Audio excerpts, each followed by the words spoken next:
déclarons ces offrandes bénies au nom de Jésus. Bien-aimés, reçois mes salutations au nom de Jésus. Amen. Que la paix et la grâce soient avec nous. Je veux t'inviter à ouvrir ta Bible dans le livre de 1 Samuel. 1 Samuel en son chapitre 17. 1 Samuel en son chapitre 17. Nous lisons à partir du verset... Nous lisons à partir du verset 27. Ou allons-y à partir du verset 28 plutôt. 1 Samuel 17 à partir du verset 28. 1 Samuel 17 à partir du verset 28. On se tient debout, on honore la parole de Dieu. Je lis. Eliab, son frère aîné, oui, qui l'avait entendu parler à ses hommes, oui, fut enflammé de colère contre David. Et il dit, pourquoi es-tu descendu? Et à qui as-tu laissé ce peu de brebis dans le désert? Je connais ton orgueil et la malice de ton cœur. C'est pour voir la bataille que tu es descendu. Verset 29, David répondit, qu'ai-je donc fait? Ne puis-je pas parler ainsi? Et il se détourna de lui pour s'adresser à un autre et fit les mêmes questions. Le peuple lui répondit comme la première fois. Lorsqu'on eut entendu les paroles prononcées par David, on les répéta devant Saül, qui le fit chercher.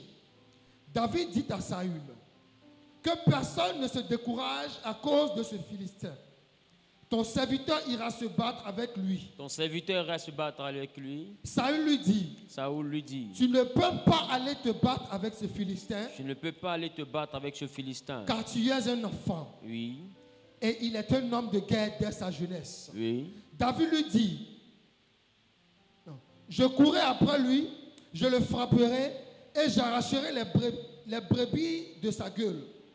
S'il se dressa contre moi, je le sais.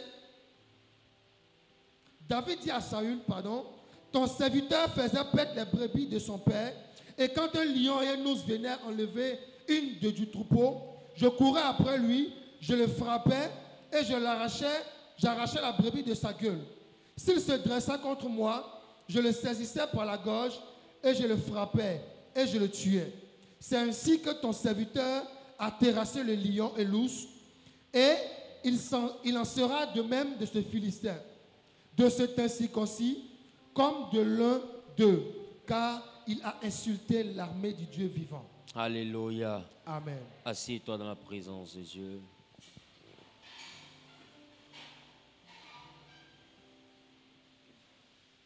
Quelqu'un dit avec moi l'art de la guerre.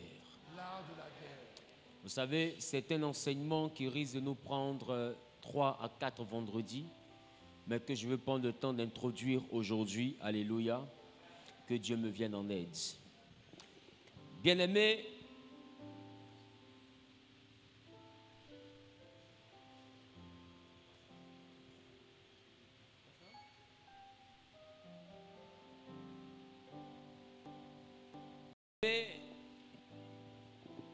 aujourd'hui nous sommes dans un monde,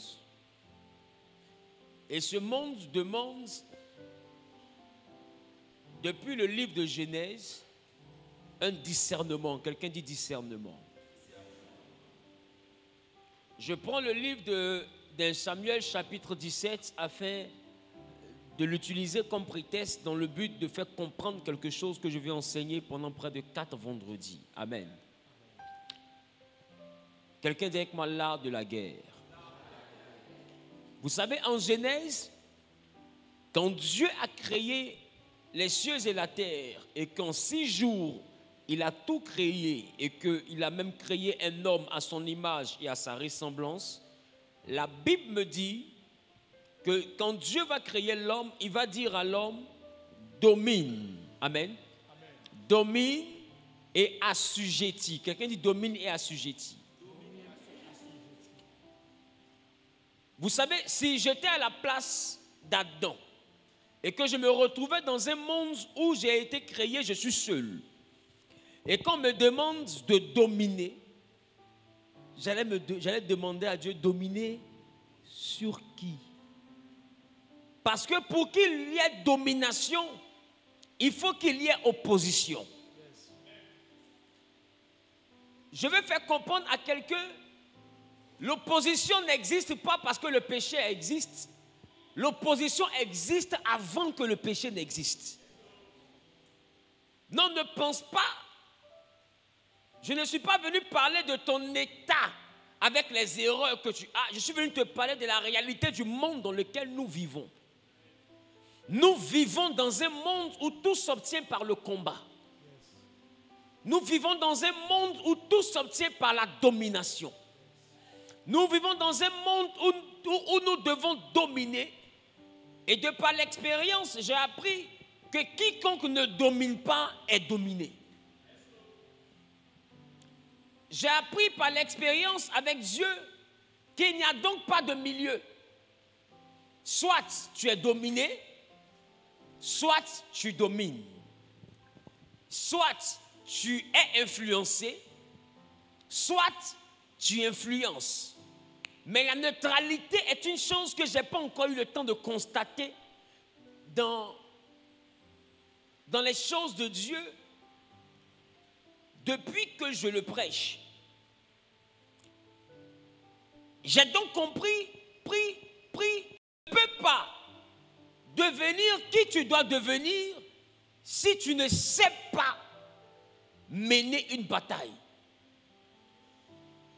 Voici un homme qui s'est retrouvé dans un jardin, on lui a dit domine, et puis il se retrouve nu avec sa femme et il commence à manger les fruits du jardin.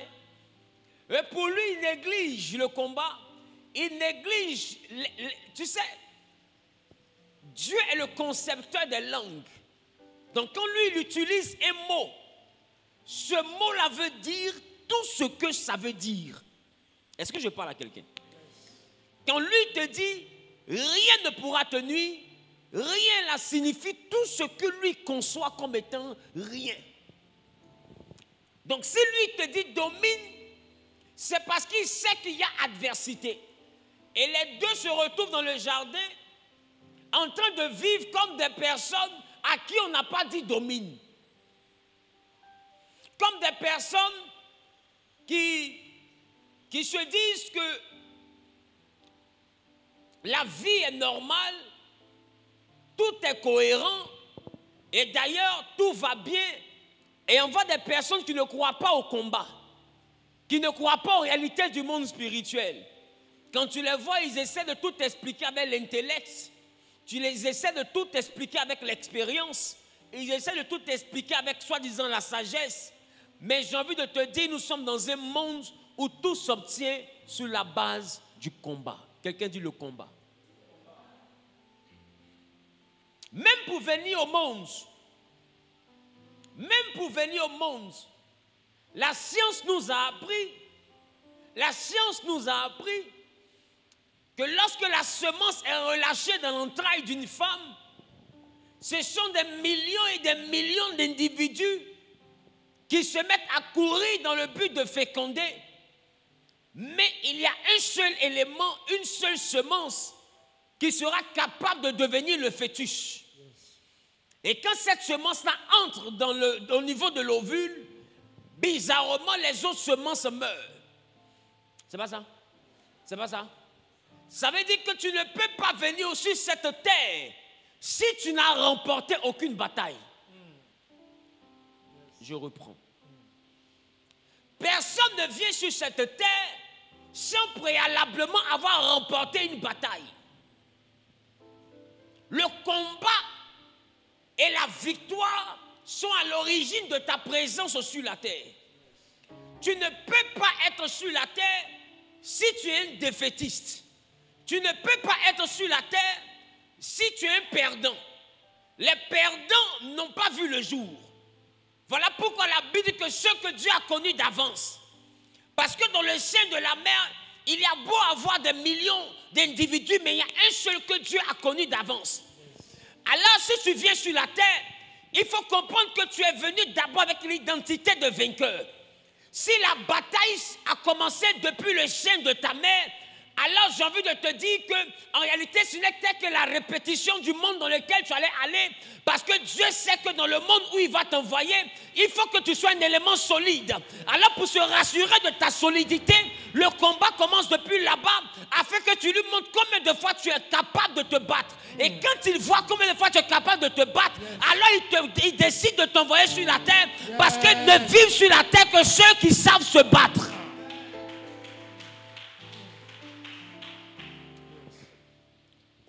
Ne vivent sur la terre que ceux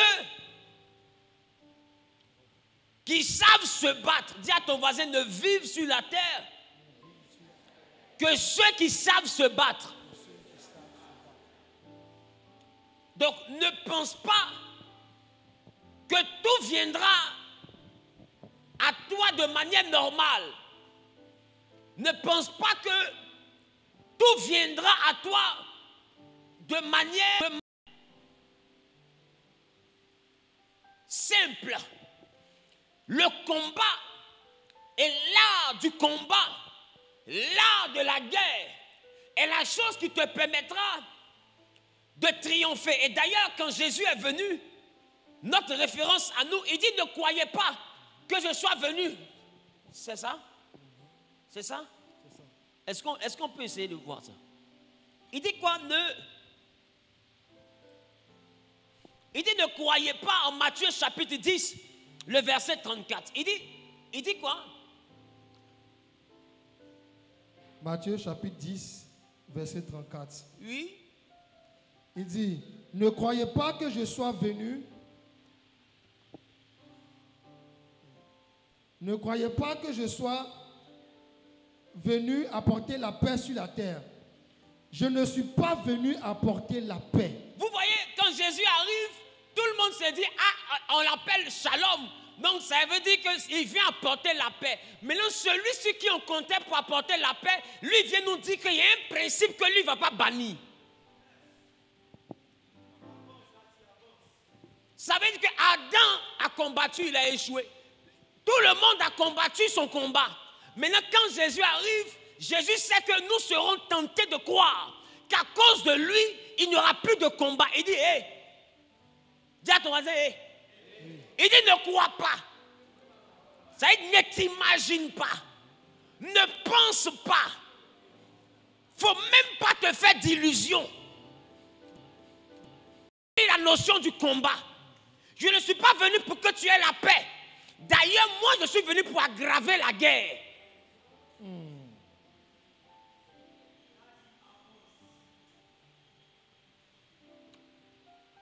Tu sais, maman, majoritairement, peut-être que je me trompe, mais un enfant qui n'apporte pas la paix apporte le trouble.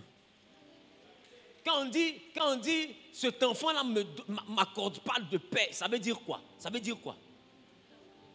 Ça veut dire que cet enfant-là est un problème. Ça veut dire, à peine on finit de régler ici, il a déjà blessé quelqu'un, il faut aller demander pardon. On finit de régler là-bas, ils sont en train de le convoquer à la justice. On finit de régler là-bas, on dit c'est lui qui a volé chaussures de son camarade. On finit de régler là-bas, on dit il a arraché gourde de quelqu'un à l'école. C'est quel enfant ça? Il dit, je ne suis pas venu apporter la paix. Et bizarrement, il n'a pas voulu te dire la guerre. Mais il te dit, je ne suis pas venu apporter la paix, mais il est venu t'apporter l'épée. Oh, l'épée est un instrument de guerre. Ça veut dire qu'il te dit, je ne suis pas venu apporter la paix, mais indirectement, je suis venu te donner de quoi pouvoir faire la guerre. Ça veut dire que Jésus ne bannit pas la guerre. Yes. D'ailleurs, dans la dimension de la guerre, Jésus est celui-là qui est notre instrumentier en termes d'armes. Il est venu nous donner une épée. Il dit, je suis venu vous donner l'épée. C'est ça? Yes. Poursuis, il dit quoi? Car je suis venu mettre la division. Oh! Assieds-toi bien. On dit Jésus est venu pour unir. Maintenant, lui, il te dit, je suis venu mettre la division. Ah, il dit, il faut parler fort, ou bien c'est le célibat. Mettre la division. Oui. Entre l'homme et son père. Je suis venu mettre la division entre l'homme et son père. C'est-à-dire que Jésus est venu pour élever le niveau du combat. Il dit désormais, on ne va plus se battre avec les voisins. Le combat sera entre un père et son fils. Toi qui ne sais pas, quand on te dit, il y a des parents qui ne veulent pas la réussite, ou il y a des parents qui veulent détruire, tu te dis, mais les gens là, ils aiment trop voir les sorciers dans les familles des gens. Tous les jours, c'est eux qui voient la sorcellerie. Écoute, on ne voit pas la sorcellerie. La sorcellerie n'a pas besoin qu'on la voie. Yes. Dis à ton voisin, la sorcellerie n'a même pas besoin qu'on la voie. Tu sais, elle n'a pas besoin que tu la vois pour exister. Jésus dit, il est venu apporter la division entre le père et le fils. Maintenant, ma question, le père là, il est comment et puis on ne sait pas de son fils. Là, ça fait 1. Numéro 2, le fils là lui-même, il est comment et puis il est opposé à son père. Maintenant, ma question, les deux même sont comment et puis Jésus donne une épée pour te protéger de l'autre. Pourquoi Jésus te donne une épée? Et il te dit, ça te sépare de ton père. Ça veut dire qu'il veut qu'à un moment donné, le fils soit équipé. Parce qu'il y a des moments où le combattant, il y a des moments où celui qui va t'attaquer ne sera pas le voisin, mais ça sera ton père. Il y a des moments où celui qui va t'attaquer ne sera pas la voisine, mais ça sera ton enfant. Il y a des moments.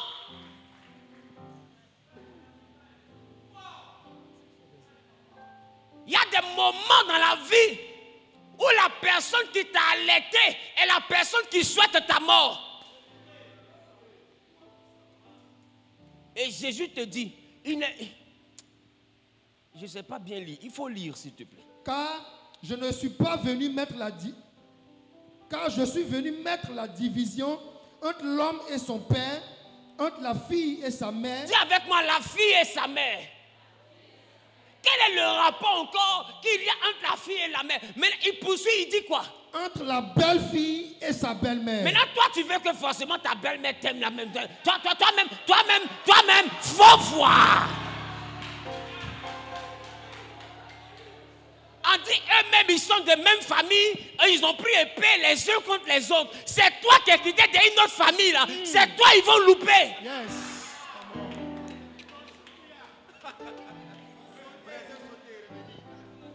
On ne cherche pas l'amour de la belle famille, on cherche à respecter la belle famille. Et on cherche l'amour de celui qui t'a marié. Si ta belle famille doit t'aimer avant qu'il te marie, alors tu n'es pas sa femme, tu es la femme de sa famille. Ah, non, quelqu'un ne m'a pas compris. Si.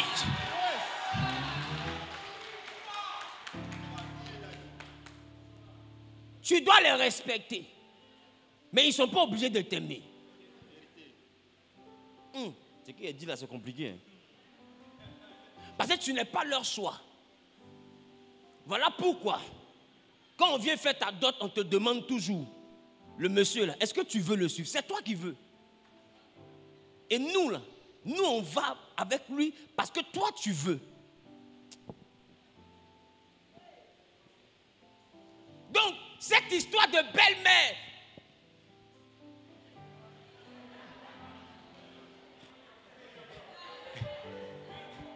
cette histoire de belle-mère n'a pas commencé ici. Jésus, il a déjà prophétisé que la belle-fille doit avoir une épée, la belle-mère aussi doit avoir une épée. Ça veut dire que les deux là. Dis avec moi, il y a combat. La fille doit avoir une épée, la maman doit avoir une épée. Dis avec moi, il y a combat. Il y a combat. Le fils doit avoir une épée, le papa doit avoir une épée. Dis avec moi, il y a combat. Il y a combat. Maintenant, est-ce que tu vois qu'il y a un combat que Jésus n'a pas listé? Yes, yes. C'est le combat où le mari a une épée et puis la femme aussi a une épée.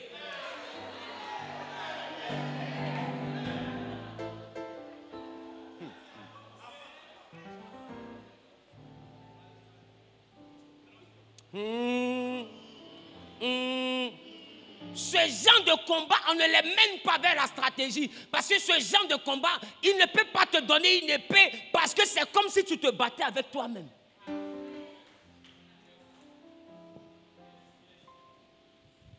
J'ai compris avec Dieu que dans ce genre de combat, on ne prend pas l'épée, mais dans ce genre de combat, on prend l'alliance. Aïe, aïe, aïe, aïe, aïe, aïe, aïe. Mais t'inquiète pas, on va développer ça dans l'art de la guerre. Parce que quand quelqu'un avec qui tu fais une chair se lève contre toi, comment tu fais pour rester debout? Parce que si je fais une chair avec toi, alors tu n'as pas besoin de me faucher pour me faire tomber. Pour me faire tomber, tu as besoin de te coucher. Je reprends. Je reprends. Qui comprend ce que je viens de dire? Non, qui comprend ce que je viens de dire?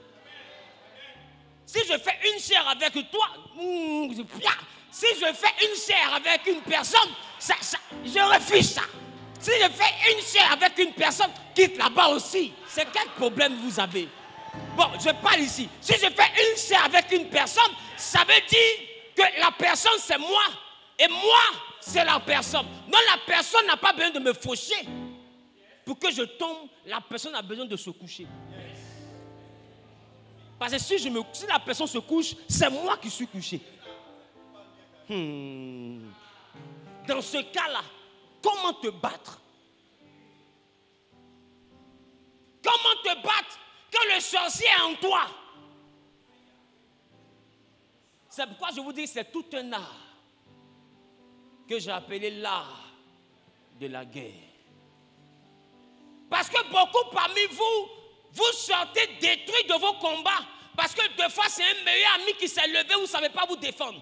Deux fois, c'est un fiancé qui s'est levé, vous ne savez pas vous défendre. Deux fois, c'est un mari, une femme qui s'est levé, vous ne savez pas vous défendre. Deux fois, c'est la famille qui s'est levée, vous ne savez pas vous défendre. Il termine le verset en disant Et l'homme aura pour ennemi les gens de sa propre maison. Bon, allons à la maison. Ça veut dire que on a parlé de père, on a parlé de fils, on a parlé de mère, on a parlé de fille, on a parlé de belle famille, c'est dans la dimension du mariage. Maintenant, il dit, l'homme aura pour ennemi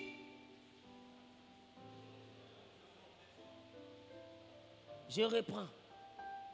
Quoi? Reprends. Et l'homme aura pour ennemi les gens de sa maison.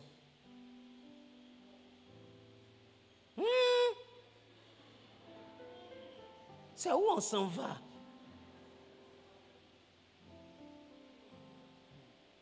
Les gens de quoi? De sa maison. Ça veut dire que, au fait, il a pris les extrémités pour que tu comprennes l'ampleur de la guerre. Parce que si un père est capable de se lever contre un enfant, et un enfant est capable de se lever contre son père, et une mère est capable de se lever contre sa fille, et la fille est capable de se lever spirituellement comme physiquement contre sa mère, ça veut dire que dans la maison là même, là, c'est déjà la pagaille. Ça veut dire qu'entre frères même, vous n'allez pas vous louper.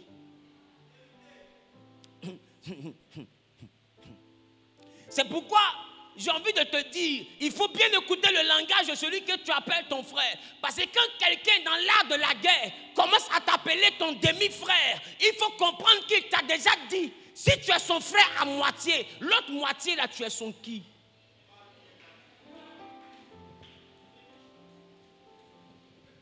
Quand quelqu'un dit que moi je suis son demi-frère, automatiquement je le bloque. Parce que soit tu es mon frère, soit tu n'es pas mon frère. Mais son demi, là, ça veut dire quoi? Bon.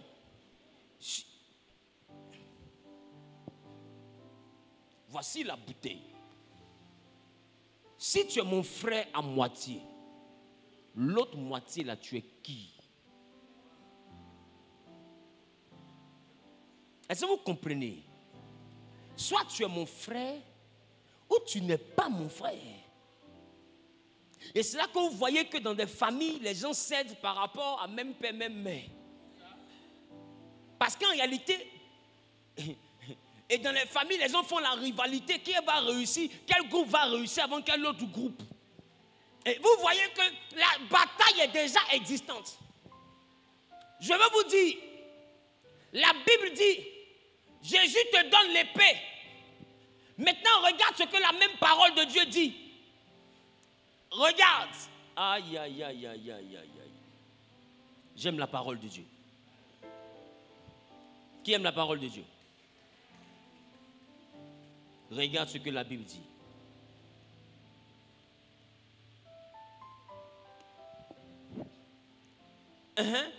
Jérémie chapitre 48, le verset 10. Jérémie 48, le verset 10. Dis à ton voisin, Jésus me donne l'épée. Jérémie. Oui. Jérémie 48, verset 10. Oui. Maudit soit celui qui fait avec négligence l'œuvre de l'Éternel. Il dit, maudit soit celui qui fait avec négligence l'œuvre de l'Éternel. C'est-à-dire que toi qui dis tu vas servir Dieu, il y a bénédiction dedans et puis il y a aussi malédiction. Mais ça, on n'est pas à ton niveau pour le moment. La suite. Maudit soit celui qui éloigne son épée du carnage. Jésus dit, il te donne épée. Maintenant, Jérémie dit, quand le carnage est là, maudit soit celui qui retient son épée.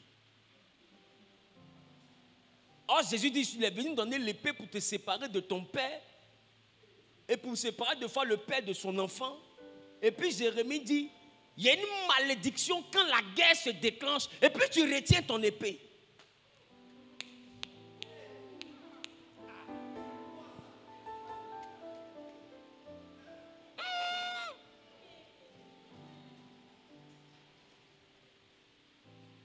Et puis regarde, il dit maudit soit celui qui éloigne son épée. Il dit du carnage. C'est quoi le carnage? Le carnage, c'est l'extermination. Et le massacre.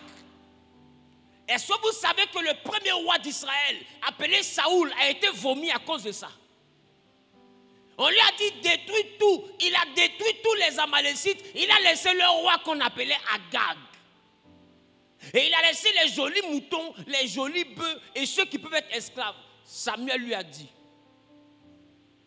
est-ce qu'on ne t'a pas demandé de tuer tout le monde? Il dit, non monsieur, ils sont bien portants, bien portants, bien portants. Dieu prend-il plaisir au sacrifice qu'à l'obéissance?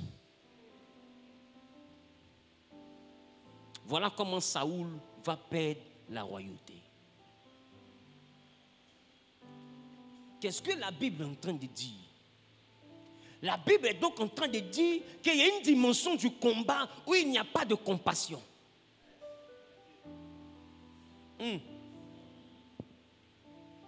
Je reprends. Dis à ton voisin, il y a une dimension du combat où il n'y a pas de compassion. La Bible dit, si j'ai l'épée et qu'il y a le carnage, il y a une malédiction qui descend sur moi si je retiens mon épée. Ça veut dire qu'au pays de gâtés. Je sais que quelqu'un est en train de se demander, mais qu'est-ce qu'il entend d'enseigner là? Je ne t'enseigne pas le langage d'en bas.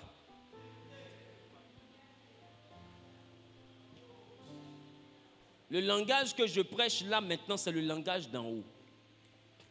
Et je vais te faire comprendre que dans le langage d'en haut, tu n'as pas de père. Je reprends. Est-ce qu'on peut plonger? Dans le langage d'en haut, tu n'as pas de père. Dis, pasteur, explique-moi. En Genèse chapitre 1, quand Dieu a créé l'homme et la femme à son image, à partir du verset 26 et plus, Dieu les a bénis, c'est pas ça? Maintenant, au chapitre 2 de Genèse au verset 7, Dieu a formé un corps et l'homme devait un être vivant. C'est ça? C'est ça? C'est ça? Et la Bible dit, au 7e jour, Dieu s'est reposé. Est-ce qu'au 8e jour, Dieu a créé un homme? Est-ce qu'au 9e jour, Dieu a créé encore? Est-ce qu'au 10e jour, Dieu a créé encore? Alors toi, tu as été créé le quelième jour? Donc tu as donc été créé le 6e jour. Mais le 6e jour, Dieu crée tous les hommes, mais le même 6e jour, il forme deux hommes. Il forme une femme et il forme son mari. Donc ça veut dire qu'il y a deux hommes qui ont été formés, mais il y a tous les hommes qui ont été créés. Je reprends. La notion de père et la notion de fils existe dans la dimension de la nativité. Mais dans le monde spirituel, la notion de père et de mère n'existe pas dès l'instant que tous les esprits qui ont été créés ont existé le même jour. Ça veut dire que dans le monde spirituel, nous avons tous le même âge. Alors comment quelqu'un fait pour être ton père si tu as été créé le même jour que lui? Il est ton père parce qu'il a été formé avant toi. Or, dans le monde spirituel, ce n'est pas le monde du physique. Donc, ce n'est pas le monde de la formation. C'est le monde du spirituel, donc c'est le monde de la création. Alors, dans la dimension de la création, tu peux voir une mère qui a allaité un enfant se lever contre lui parce que dans le monde spirituel, ce n'est pas son enfant. Non, je ne sais pas si je parle à quelqu'un.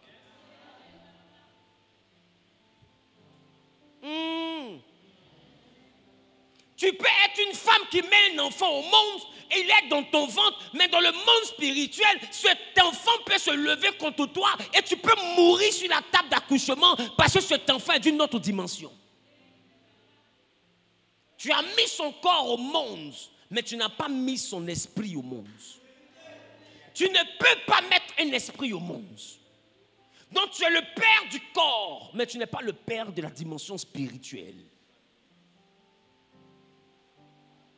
Et toi qui te demandes comment est-ce qu'un parent peut tuer son enfant, où est passé le lien maternel? Où est passé l'affection de parents? Écoute-moi, dans le monde spirituel, cette affection n'existe pas. Regarde le Seigneur Jésus. Je vous ai dit ici dimanche dernier qu'il est 100% homme par la nativité, mais il est 100% Dieu par la dimension du Saint-Esprit en lui. Qui se rappelle de ça? Mais quand le Saint-Esprit rentre en lui et qu'il commence à exercer l'office spirituel, vous voyez que dans le livre de Jean, chapitre 2, aux noces de Cana, on a dit il était à la fête et sa mère était là. Qui se rappelle là? Qui se rappelle là? Bizarrement, ce que sa mère lui a demandé, il a fait. Qui se rappelle? Maintenant, un autre jour, là, si tu remarques, il n'était pas en train de prêcher. Il était invité à une fête. Et il était assis en train de manger. Non, il ne prêchait pas. Exactement, il était dans sa dimension humaine. Non, c'est pourquoi il dit l'heure n'est pas arrivée. Parce que l'heure arrive quand il quitte l'humanité que sa divinité se déclenche. Il dit l'heure n'est pas arrivée. Parce que là, on n'entend qu'invité. Si j'étais en train d'opérer, alors le miracle pourrait se faire. Mais là où je suis assis, on n'est pas dans les conditions pour que ce que tu demandes se produise. Et en tant que mère, elle est exigée. Et plus tard, il est exécuté. Mais ce que je t'envoyais à remarquer, c'est qu'un autre jour, il y avait la foule autour de lui.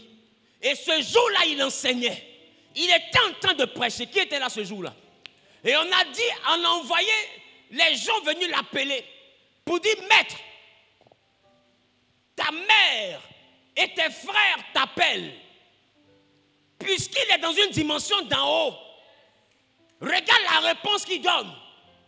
Il dit, qui est ma mère? Et il dit, qui sont mes frères? Et regarde comment il redéfinit ses frères. Il dit, mes frères et ma mère sont ceux qui sont en train d'écouter la parole et qui la mettent en pratique. Ça veut dire que dans le monde spirituel, il avait une autre famille. C'est pourquoi physiquement, quelqu'un peut être ton père. Mais dans le monde spirituel, s'il appartient à une confrérie, dans le monde spirituel, eux, ils sont ses frères. Toi, tu es un étranger. Dans le monde spirituel, si on dit c'est ton fils, il va dire qui est mon fils? Qui est mon fils et qui est mon frère? Si ce ne sont que ceux qui sont dans la même confrérie que moi. Dans le langage d'en haut, la notion de mère est reniée. La notion de frère est reniée. Ne sont frères et mères que ceux qui appartiennent à ta confrérie. Voilà pourquoi dans le Seigneur, nous sommes des frères. Parce que dans le Seigneur, nous sommes aussi dans une confrérie. Une union de plusieurs frères. C'est pourquoi... Aïe, aïe, aïe, aïe, aïe, aïe.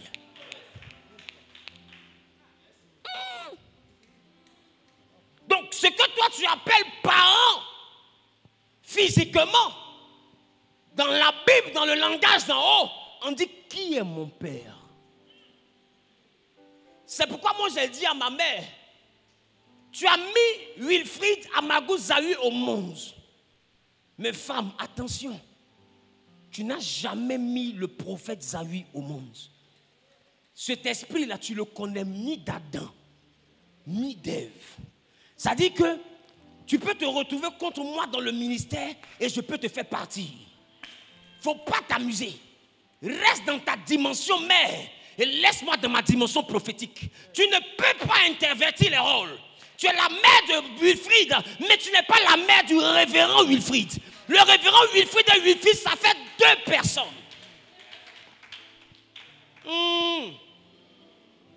Dans le langage d'en bas, Myriam est la sœur de Moïse. Aaron est le grand frère de Moïse. Dites-moi, c'est dans le langage d'en bas. Mais quand il monte dans le langage d'en haut, Moïse est prophète. Et Dieu l'a établi pour Dieu. Et Aaron est son prophète. Dans le langage d'en haut, ils ne sont pas frères et sœurs. Dans le langage d'en haut, Moïse est un Dieu. Et Aaron n'est qu'un prophète. Myriam elle-même, c'est une prophétesse. Et ils ne sont pas dans la même dimension. Alors, eux, ils se permettent de regarder la dimension d'en bas pour parler à Moïse pendant que Moïse est dans la dimension d'en haut. Et ils disent, toi, tu te prends pour qui? Toi, tu te prends pour qui? Tu dis qu'on ne marie pas les femmes étrangères et puis toi, tu dois te permettre de prendre une femme étrangère. Tu penses à toi ce que Dieu parle ici?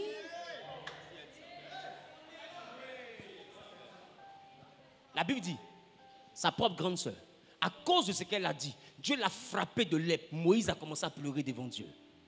Il dit non, pas Myriam, c'est ma sœur. Dieu lui dit, comme tu as intercédé pour elle, dis-lui de s'isoler hors du camp pendant 7 jours et elle sera purifiée. Dieu voulait en découdre.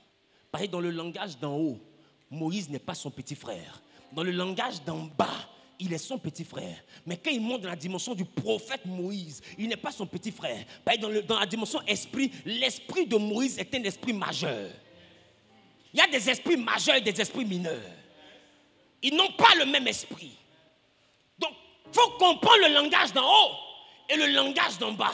Donc, quand Jésus te lui donne l'épée, c'est pas dans le langage d'en haut, ton père n'est pas ton père.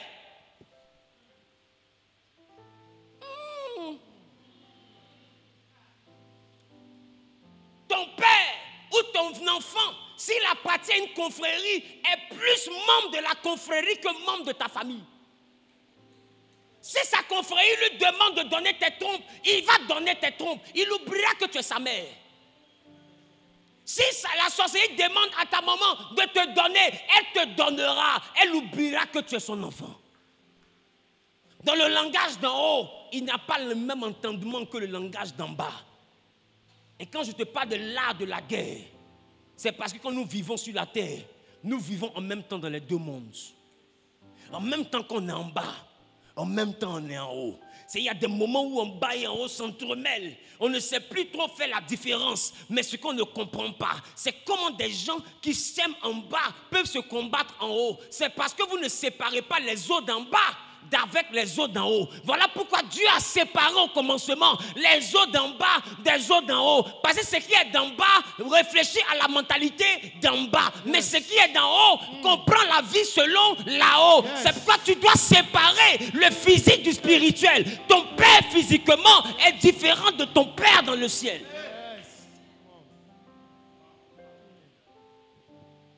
Vous pouvez être de la même famille, même être des jumeaux, et puis ne pas être du même spirituel. Dans le spirituel, vous pouvez être radicalement opposés. Or, vous ressemblez trait pour trait. Quelqu'un peut s'entendre avec toi, être ton meilleur ami, tu te confies à lui, il est prêt pour toi, il te prête l'argent, il se bat pour toi. Quand on veut te frapper, mais il se déshabille. Or, spirituellement, c'est à cause de lui que tu ne travailles pas. Parce que dans le langage en bas, il est solidaire à toi parce que tu es son frère en bas. Tu es son meilleur ami en bas. Mais dans le langage d'en haut, il est ton adversaire parce qu'il appartient au camp de tes ennemis. Donc dans le langage d'en bas, il accomplit son rôle de meilleur ami. Mais dans le langage d'en haut, il joue aussi son rôle de grand ennemi. Les deux mondes sont opposés. Les deux mondes ne sont pas semblables. Il te faut comprendre la différence entre les deux mondes. Et si tu comprendras, là, de la guerre. Nous sommes dans un monde où l'homme est un loup pour l'homme. Et la Bible dit que c'est David, pour revenir à mon texte, parce que je ne l'étais qu'à mon introduction. Ce David, la Bible dit que cet enfant n'avait que 17 ans. Quand Saoul le regarde, il dit, tu es un enfant. Il dit, tu es un enfant. Parce qu'il a regardé l'âge. Il a regardé la taille. Saoul parlait selon quel monde? En bas ou en haut? Tu viens de comprendre. Un bon pour toi. Selon le langage d'en bas, David est le dernier d'une famille. Mais dans le langage d'en haut, quelqu'un dans le langage d'en haut. Et Saoul dit, ce Goliath que tu veux te battre avec lui, il a mené des batailles depuis sa jeunesse. Il a trop d'expérience. Tu ne peux pas faire face à un tel adversaire. Parce que ce qu'il ne sait pas, c'est que les batailles de Goliath sont des batailles d'en bas. C'est en bas. Dis avec moi, c'est en bas. C'est en bas, on fait ya. Tout ça, la diable, c'est en bas. En haut, là-bas, la cour de poing, c'est sueur. Il y a un homme qui a été giflé par un monsieur. Et le monsieur lui dit, je t'ai fait quoi? Et il se joue les gros bras. Il dit, tu ne me demandes pas pardon. Il dit, je ne demande pas pardon. Il dit, dans ce cas, le soir, on va reprendre la bataille. Le lendemain, le monsieur a été trouvé mort. Et le vieillard est venu, il dit, tu n'as pas dit que tu avais force. On s'est battu là, est-ce que tu t'es réveillé? Parce que la veille, tout le monde était témoin quand il disait, on va se battre le soir. Le langage d'en haut, dans le langage d'en haut, tu dors mais tu te bats. Voilà comment tu dors et puis on te poursuit la nuit. Tu cours jusqu'à tu te réveilles à 3h du matin, tu regardes sur le plafond, ils écrivent à suivre. Toi-même, faut voir.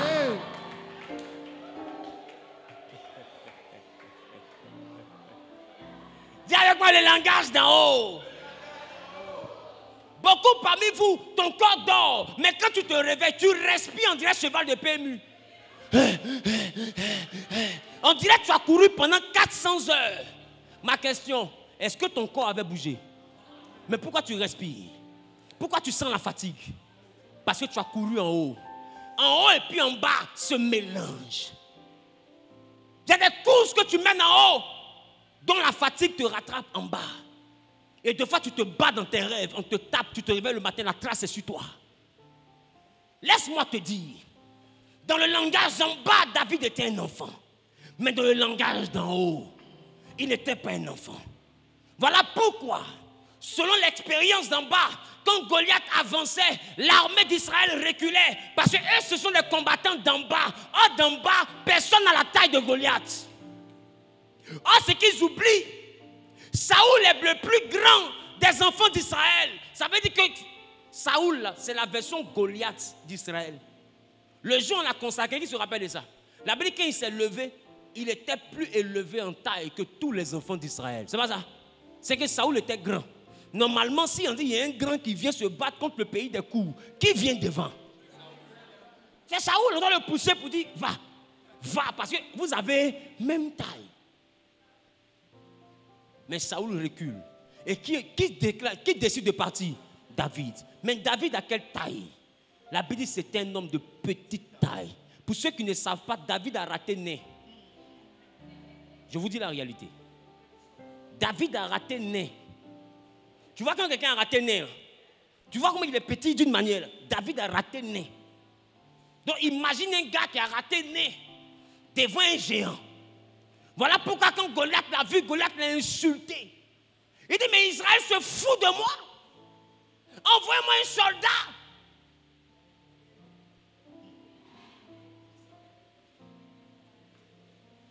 Mais lui là, c'est qui? C'est qui livre drogue à l'enfant là même? C'est qui? Petit, tout le monde peut venir se battre, mais pas toi. tes grands frères sont où? Il dit, ils sont cachés. Ton papa est où? Il dit, il n'est pas venu. Il dit, et le roi? Il dit, il m'a donné Amu, j'ai déposé à côté. Mais pourquoi c'est toi en envoi? Et David dit à Saoul, tu viens contre moi. Dis avec moi, changement de terrain. Dis avec moi, changement de terrain. Parce que sur la terre, il est court. Mais il dit à Goliath, tu viens contre moi avec ta taille, avec ta forme, avec ton épée, avec ta lance, avec ton bouclier.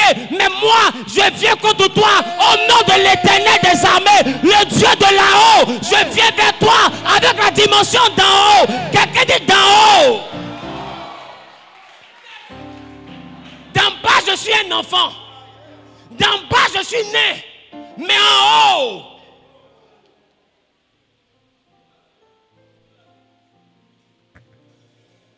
quand on arrive dans la dimension d'en haut, est-ce que toi, tu peux m'appeler né? C'est là que tu peux voir une petite fille au village, regarder un vieux, puis lui dire, tu te moques de moi, et puis c'était. Parce que le vieux là, c'est pas un enfant. Non, lui là, il finit à tout coup 8000, c'est pas un bébé. Et puis quand il met à tout coup là, il ne boit pas l'eau. Ce n'est même pas un enfant. Peut-être dans la dimension en bas, la petite fille a 8 ans. Mais dans la dimension d'en haut, c'est la reine qui est là. Il connaît. Est-ce que vous voyez que le langage d'en bas et puis d'en haut, ça fait 2?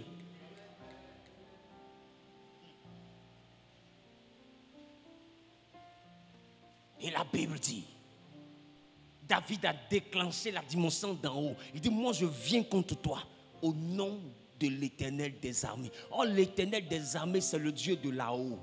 C'est-à-dire que David a laissé le combat d'en bas et il a ramené le combat en haut. Nous sommes des aigles. Quelqu'un dit, nous sommes des aigles. Est-ce que vous voulez que je vous parle des aigles? Quand l'aigle veut tuer sa proie, l'aigle ne se bat jamais en bas. L'aigle récupère sa proie en bas et l'envoie en haut. C'est pour dire que si les gens t'attaquent en bas, ne te bats pas en bas, récupère-le en bas, envoie-le en haut. Quelqu'un n'a pas dit amen, ça me dérange. Quelqu'un n'a pas dit amen, ça me dérange.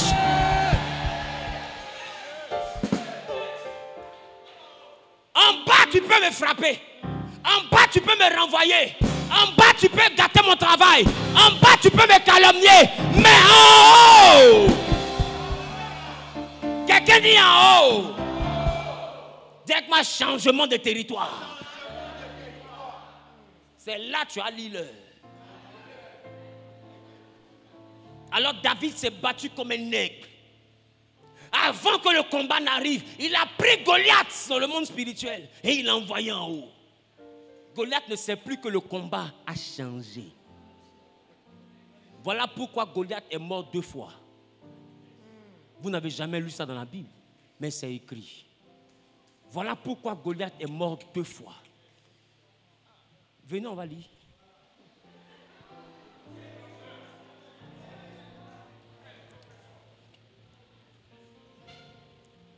Verset 50. Ainsi, avec une fronde et une pierre, David fut plus fort que le Philistin. Avec une fronde et une pierre, avec lance-pierre et puis caillou, il a été plus fort que Goliath. Poursuis. Il le terrassa. Il a terrassé, c'est-à-dire qu'il est tombé, c'est pas ça? Et lui ôta la vie. Et lui ôta la vie. On dit à l'aide de quoi? Une fronde. D'une fronde et d'une pierre. Et on précise, sans avoir d'épée à la main. Sans épée à la main. C'est-à-dire que sans épée à la main, Goliath est mort. C'est ça, non? C'est ça. C'est ça, hein? Yes. Tu es sûr que c'est ça? Yes. Ça veut dire, avec lance-pierre, Goliath a été terrassé. Il est tombé du haut de ses 6 mètres. Il est tombé par terre. Et la Bible dit, il est mort. Et David, quand David l'a tué, David n'avait pas d'épée à la main. C'est ça, non? Poursuis. Il courut. David maintenant court. Dis quoi il court? s'arrêta près du Philistin, Il arrive auprès du Philistin. se saisit de son épée, Il prend l'épée de Goliath. s'y tira du fourreau, Il enlève du fourreau. le tua et lui coupa Il la le tête. tue et il coupe sa tête. Goliath est mort combien de fois? 2 fois. Il est mort une première fois sans épée. Et il est mort une deuxième fois par l'épée. Qu'est-ce que je m'apprête à te dire? Hey. Ce que je m'apprête à te dire, c'est que la première mort de Goliath était due à l'altitude. David a tué Goliath en haut avant de l'achever en bas. Et c'est comme ça que les gens font. Ils vous attaquent dans le monde spirituel.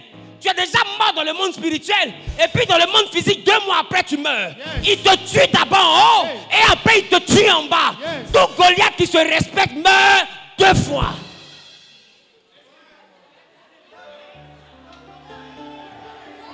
Après cette série de prédications sur l'art de la guerre, nous allons avoir des gladiateurs sans pitié. Nous allons avoir des gladiateurs sans pitié. Celui qui a dit Amen le bien est propriétaire. Celui qui a dit Amen le fort est propriétaire. Celui qui a dit Yes est propriétaire. Ah, tu saisis la parole, c'est de toi que je parle. Tu saisis la parole, c'est de toi que je parle. Au nom de...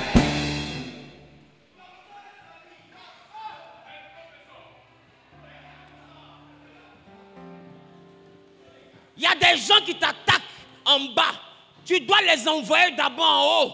Tu gâtes son travail dans le monde spirituel. C'est depuis le monde spirituel, il est renvoyé. Et puis la semaine prochaine, on le renvoie vrai. Je dis à quelqu'un, le pouvoir t'a été donné. Vous pensez que c'est par rapport à quoi? Jésus nous a donné un accès VIP à la hauteur. Il dit à Pierre, tout ce que tu liras sur la terre sera lié dans le ciel. Tu penses c'est par rapport à quoi? Parce que Jésus sait qu'il y a des batailles qu'on mène depuis la terre, mais en haut. Parce que cette bataille, on ne peut pas la gagner en bas. Alors il te donne la capacité de travailler en bas. Et puis ça agit en haut. Arrête d'être physique. Moi, je cherche le métaphysique qui est en toi. Je cherche la dimension qui est au-delà de ton corps. Je ne suis pas venu parler à tes oreilles physiques ni à ton corps physique. Ça ne m'intéresse pas. Ça, c'est la dimension d'en bas. On n'est pas pasteur pour éduquer les gens à être des hommes. Tu n'as pas besoin d'avoir un pasteur pour apprendre à être un homme. Si tu es un homme de Dieu, c'est pour apprendre à être un esprit. C'est la dimension spirituelle en toi que l'homme de Dieu vient réveiller. Il ne vient pas réveiller la version humaine. Il vient réveiller la version spirituelle. C'est pourquoi d'autres sont dans les forêts sacrées pour apprendre à révéler la dimension spirituelle. Quand nous aussi on vient à l'église, c'est afin d'avoir une vie spirituelle. Mais le problème aujourd'hui, c'est que les chrétiens ont résumé la vie spirituelle à la prière. Quand ils ne prient plus, ils disent « je ne vis pas spirituellement ». La vie spirituelle n'est pas la vie de prière. La vie de prière contribue à ta vie spirituelle. Mais ta vie spirituelle n'est pas ta vie de prière.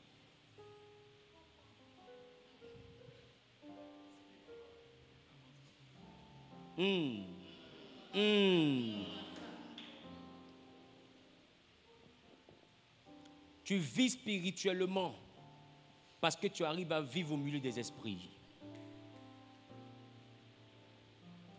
Tu es un homme ou tu es une femme parce que tu as une pièce d'identité. Donc on te reconnaît parmi les hommes. Tu as une identité.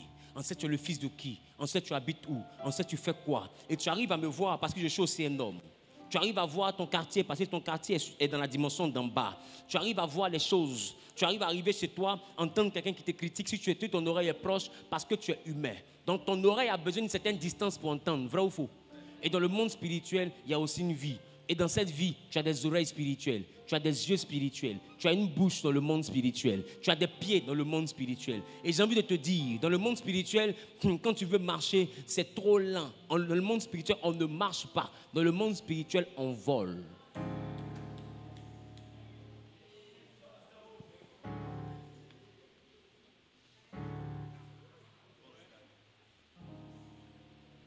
Je ne suis pas venu parler aux enfants spirituels. Et j'ai envie de te dire, je prêche et puis des gens qui sont plus élevés que toi comprennent et puis ils sont d'accord, ils d'accordisent. Dans le monde spirituel, on ne marche pas. Dans le monde spirituel, on vole. Va dire à quelqu'un, c'est Zahou qui a dit ça. Voilà pourquoi ta grand-mère peut être au village et puis elle arrive en France pour faire du mal à ta cousine. Tu es sûr qu'elle a marché? Si elle marchait là, elle est arrivée à quelle heure? Et Jésus même te l'a dit. Il a dit à Nicodème, personne ne peut voir le royaume s'il ne naît d'eau et d'esprit. Et il dit à Nicodème, est-ce que tu ressens le vent? On ne sait d'où il vient, ni où il va. Ainsi sont ceux qui sont nés de l'esprit. Ils sont comme le vent.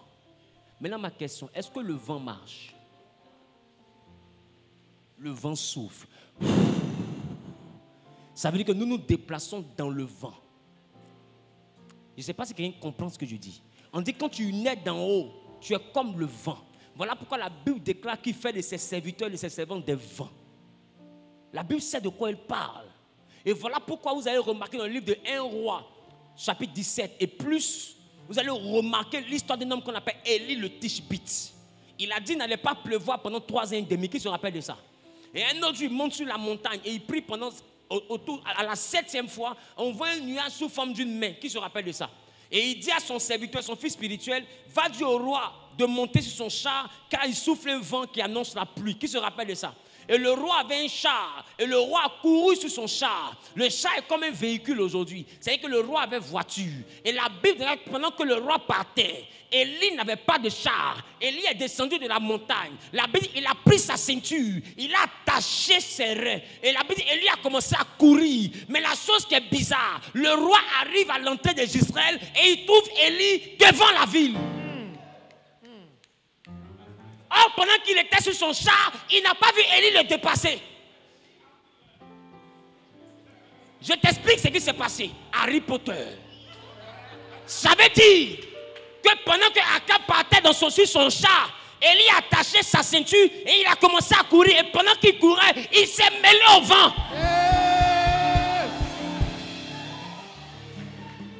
Et quand Akab sentait le vent le dépasser, Élie était dans le vent. Et il arrive devant la ville, Élie est là. Ma question, comment quelqu'un peut quitter Port-Boué avec une voiture, mon frère? Il te laisse au rond-point à Kouaba. Vous partez au plateau, la place de la République. Toi, tu es en train de rouler. Vous passez tous sur l'autoroute. Tu ne le vois pas te dépasser à pied. Tu arrives à la statue de la place de la République. Il a arrêté là, il t'a arrêté là, il t'a arrêté là. Ça veut dire quoi? Ça veut dire quoi? Explique-moi ça. On dit ceux qui sont nés de l'esprit sont comme le vent.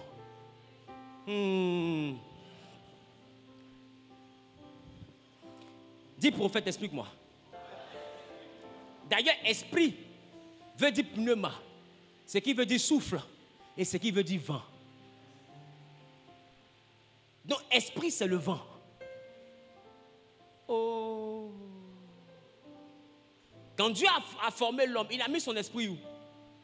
Il a soufflé où? Il a soufflé où? Dans tes narines, c'est l'eau qui sort. C'est quoi?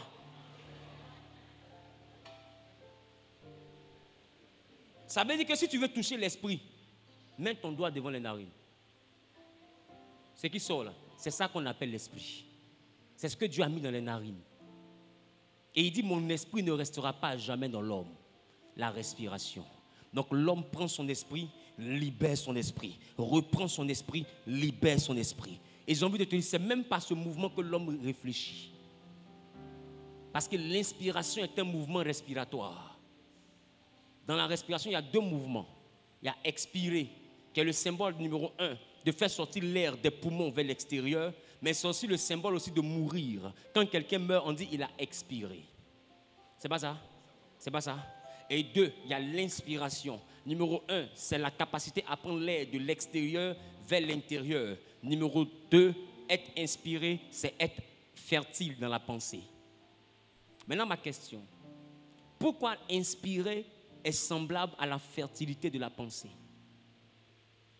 Parce qu'au début, l'Esprit de Dieu se mouvait au-dessus des eaux. Or, Esprit parle de la pensée de Dieu. L'intelligence de Dieu se mouvait au-dessus des eaux. Cette intelligence n'a jamais cessé de se mouvoir. C'est cette intelligence-là qu'on appelle le vent. Et elle continue à souffler, même au-dessus des eaux. Elle continue à souffler partout où nous passons. Asseyez-vous bien, je suis en train de monter. Je parle le langage d'en haut.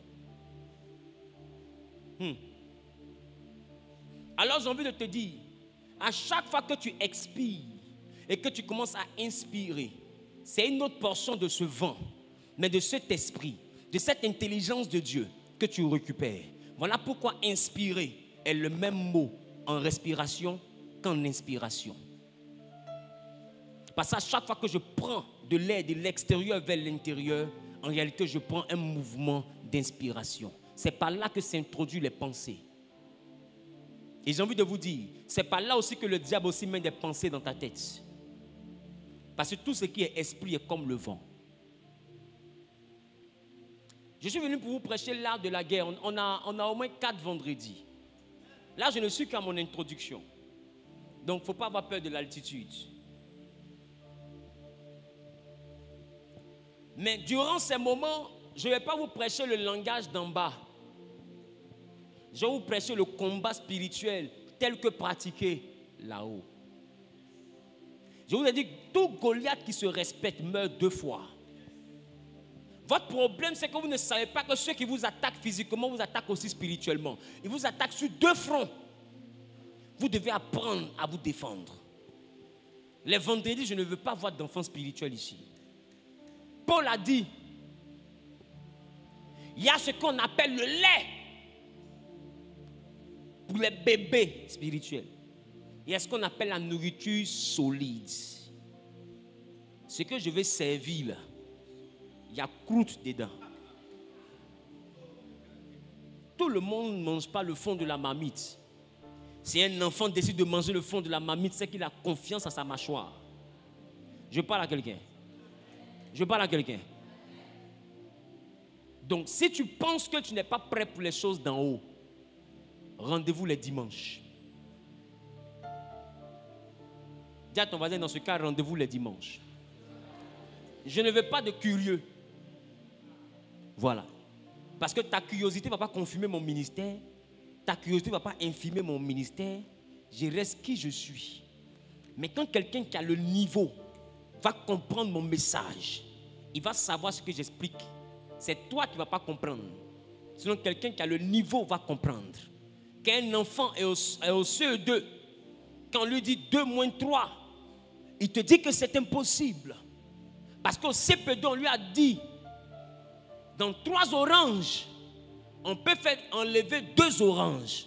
Dans ce cas, il reste 1 orange. Dans 3 bâtonnets, on peut retirer 2 bâtonnets. Donc ça fait 3 bâtonnets moins 2 bâtonnets égale 1 bâtonnet. On reprend. 3 bâtonnets moins 2 bâtonnets égale 1 bâtonnet. C'est pas ce qu'on nous a appris.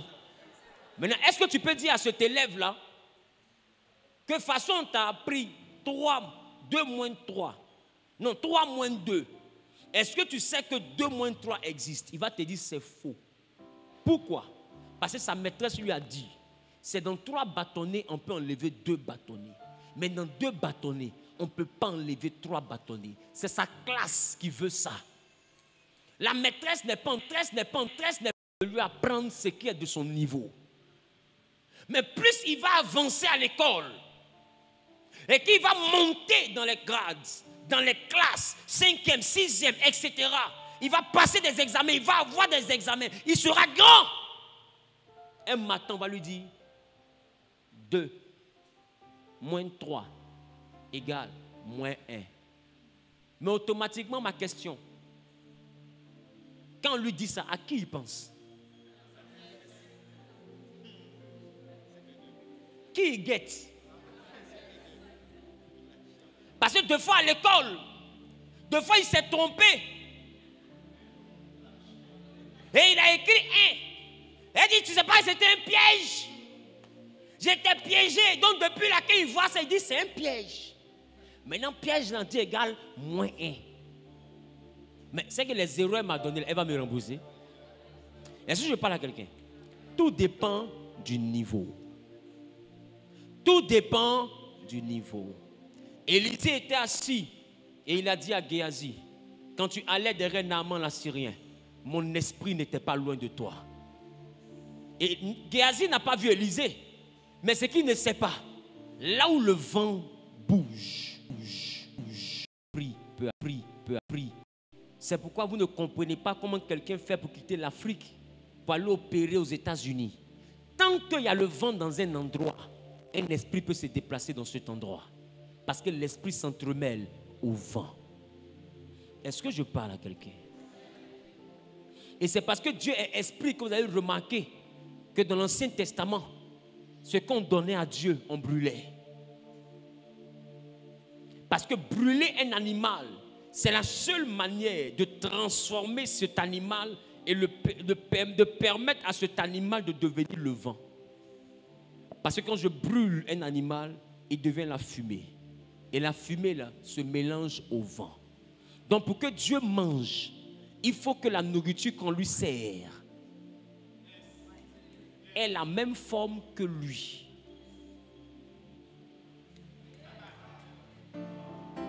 Voilà pourquoi dans l'Ancien Testament, il y avait des holocaustes. Parce que l'holocauste, c'est l'offrande qu'on brûle, mais qu'on donne à Dieu. Et vous allez remarquer que Dieu, pour manger l'holocauste, ne prenait pas sa bouche, mais Dieu prenait son nez. Je ne parle pas aux enfants. C'est pourquoi remarquez la Bible. Quand Noé est sorti de l'arche, qui était là? Noé a fait un sacrifice. Qui se rappelle de ça? Et Dieu a agréé le sacrifice. Qui se rappelle de ça? Mais qu'est-ce que Dieu a dit? Il dit, quelle est cette odeur agréable? Une odeur ne se mange pas. Une odeur se sent. Ça veut dire que quand Dieu a senti l'odeur, c'est comme s'il a mangé le sacrifice. Et il a dit maintenant à Noé, je jure que plus jamais je vais détruire la terre. Pourquoi? Parce que l'offrande de Noé était une odeur agréable. Voilà pourquoi on dit que notre offrande soit comme un parfum de bonne odeur. Parce qu'un parfum se sent, un parfum ne se mange pas. Et toute offrande devant Dieu a l'odeur d'un parfum et a la forme d'une fumée. Parce que Dieu mange en sentant. C'est pourquoi, quand la femme de Manoach et Manoach ont décidé de faire l'offrande à Dieu, quand il avait annoncé la naissance de Samson, l'ange leur a dit, posez l'offrande sur le rocher. Qui se rappelle de ça? Et la Bible dit, avec son bâton, il a touché l'offrande et automatiquement l'offrande a commencé à brûler. Parce que si l'offrande ne brûle pas, Dieu ne peut pas manger. Voilà pourquoi offrande et holocauste viennent du dérivé fumus, ce qui parle de parfum. Et ce qui parle aussi de fumée. Voilà pourquoi vous allez remarquer aussi que beaucoup de pratiques dans le monde spirituel demandent des parfums. Les gens, pour vous envoûter, mettent des parfums. Ils utilisent des senteurs. Parce que pour que l'envoûtement contamine ton intérieur, ton esprit sort et entre, mais par une porte, les narines. Si Dieu mange par le nez, c'est que ta dimension Dieu en toi mange aussi par le nez. Voilà pourquoi, par le parfum, une femme qui n'aime pas un homme peut commencer à l'aimer. Parce que simplement en sentant le parfum qui est envoûté, l'envoûtement entre en elle. Elle n'a pas besoin de manger la nourriture, elle a besoin de sentir. Et quand elle sent, elle se rassasie de l'incantation, elle se rassasie de ce qu'il a dit. Et ce qu'il a dit, c'est qu'elle doit l'aimer. Automatiquement, elle est remplie d'amour pour lui. Comment l'amour a fait pour rentrer en elle? Par le nez. Je vais vous apprendre à vous battre selon le combat d'en haut. Je ne veux pas d'enfants spirituels. Parce que je vais prêcher, ce n'est pas pour les enfants spirituels. Je parle à quelqu'un. Dis avec moi le langage d'en haut. Et c'est ce que Jésus a dit à Nicodème. Il dit, tu es docteur de la loi. Et je te parle encore des choses d'en bas. Et tu ne comprends pas. Et si je te parle des choses d'en haut, on va faire comment? Et on voit des chrétiens, tu leur parles des choses d'en haut. Et puis ils te demandent,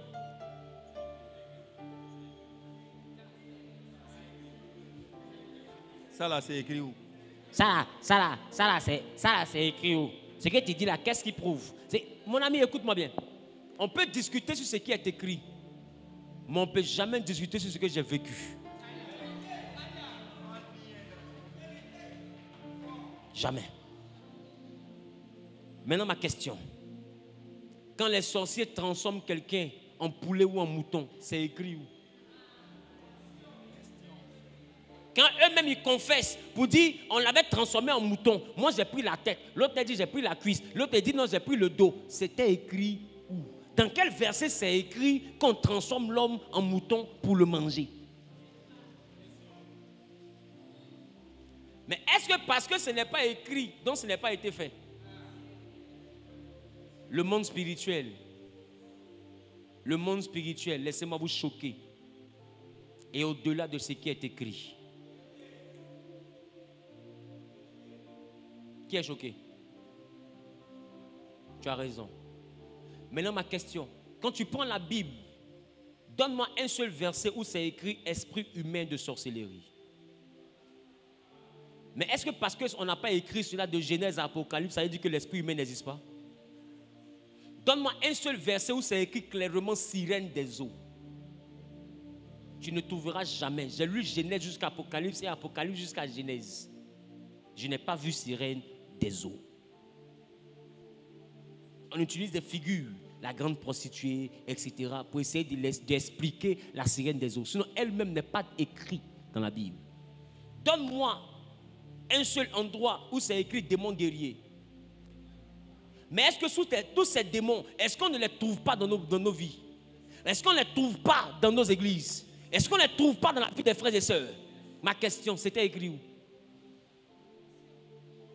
Donc attends le jour où la Bible dit démon guerrier, tu vas venir le chasser. La Bible n'a pas présenté le monde spirituel. Le monde spirituel est tellement vaste que j'ai envie de te dire, le monde spirituel ne s'écrit pas. Le monde spirituel se vit. On ne peut pas t'écrire le monde spirituel. Tu ne peux que vivre. Tu ne peux que vivre. Il y a des gens qui sont ici. De fois, tu es en train de faire la sieste. Tu vois quelqu'un rentrer dans ta maison. Il s'arrête à côté de toi. Tu ne peux plus bouger. Même pour parler, tu ne peux pas. Tourner ta tête, tu ne peux pas. Tes yeux sont bloqués et tu le vois, tu ne vois pas sa tête. Qui remarque ça? Tu ne vois jamais son visage. Tu vois son habit. C'est un esprit. Mais regarde sa vibration. Tu sais pourquoi tu es bloqué? Parce que chaque esprit se balade avec ce qu'on appelle la gloire. Dans le monde spirituel, la force des esprits est appelée la gloire. Or, la gloire parle de cabot. Et cabot parle du poids. Voilà pourquoi dans vos villages, on dit, entre sorciers, ils se disent, lui là, il ne pèse pas. Il n'est pas lourd. Mais pourquoi ils disent qu'il n'est pas lourd? Pendant qu'ils n'ont jamais lu la Bible. Or, la Bible parle de cabot, ce qui signifie ce qui est lourd. Et quand ils essaient de tester quelqu'un, on dit qu'il n'est pas lourd. Ça veut dire qu'il n'a pas la gloire. Sa gloire n'est pas grande. Il n'a pas la puissance. Ma question, qui a appris ça aux vieux du village? Cet esprit qui a arrêté sur toi, qui te bloque, il est écrit où? Mais remarque, tu veux crier, ça ne sort pas. Et tu te débats pour dire Jésus, c'est compliqué. Mais dès que Jésus sort,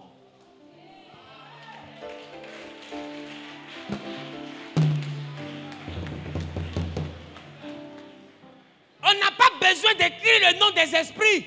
Le nom de Jésus qu'on a écrit là est suffisant pour le monde spirituel. Yes. Donc quand j'aurai mes expériences spirituelles, je pourrais dire au nom de Jésus, et les esprits, peu importe leur nom, peu importe leur puissance, vont fuir parce que le nom de Jésus est le nom qui est élevé au-dessus de tout ce qui peut être nommé. Donc Jésus n'a plus besoin de te dire tout ce qui est dans le monde spirituel. Il a juste besoin de te dire, afin qu'au nom de Jésus, tous genoux fléchissent. Dis à ton voisin, point à la ligne. Dans le monde spirituel ne s'écrit pas, le monde spirituel se vit. Voilà pourquoi dans la Bible, on a écrit le nom qui peut t'aider dans le monde spirituel. C'est ce nom-là qui est utile. Et ce nom-là, c'est Jésus. Et il t'a montré la puissance avec laquelle tu vas agir dans le monde spirituel. C'est cette puissance-là qui vient du Saint-Esprit. Donc Jésus plus le Saint-Esprit. Peu importe l'expérience spirituelle que tu vis, quand tu dis au nom de Jésus, peu importe l'entité qui est en face de toi, elle fléchit genou. Un point, un trait. Ça va? Rendez-vous vendredi prochain.